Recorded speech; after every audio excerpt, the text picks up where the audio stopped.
ભાભર તાલુકાના ખારા ગામે મહાકાળી માતાજીના મંદિર ખાતે રવિ કૃષિ મહોત્સવ 2024 તાલુકા કક્ષાનો કાર્યક્રમ યોજાયો।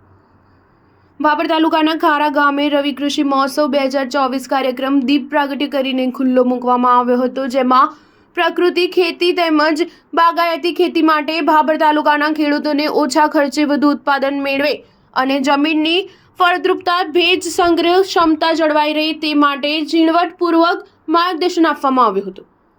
ભાભર તાલુકાના પ્રાકૃતિક ખેતી સાથે જોડાયેલા ખેડૂતોને ચેકો આપીને સન્માનિત કરવામાં આવ્યા હતા। આ કાર્યક્રમ દરમિયાન અન્ન પુરવઠા અને સામાજિક અધિકારતા વિભાગના માનનીય ભીખુસિંહ પરમાર દ્વારા ખેડૂતોને રાસાયણિક ખાતરો છોડી દેશી ગાય આધારિત પ્રાકૃતિક ખેતી અપનાવવા માટે અપીલ કરવામાં આવી હતી। આ કાર્યક્રમ દરમિયાન વાવ વિધાનસભાના ધારાસભ્ય સ્વરૂપજી ઠાકોર, મહાકાળી મંદિરના મહંત તેમજ ભારતીય જનતા પાર્ટીના ભાભર તાલુકાના કાર્યકરો તેમજ અગ્રણીઓ અને ભાભર મામલતદાર, તાલુકા પંચાયત અધિકારી તેમજ આંગણવાડી બહેનો અને તાલુકા પંચાયત તથા મામલતદાર કચેરીના કર્મચારીઓ હાજર રહ્યા હતા। Star news 7 Patan.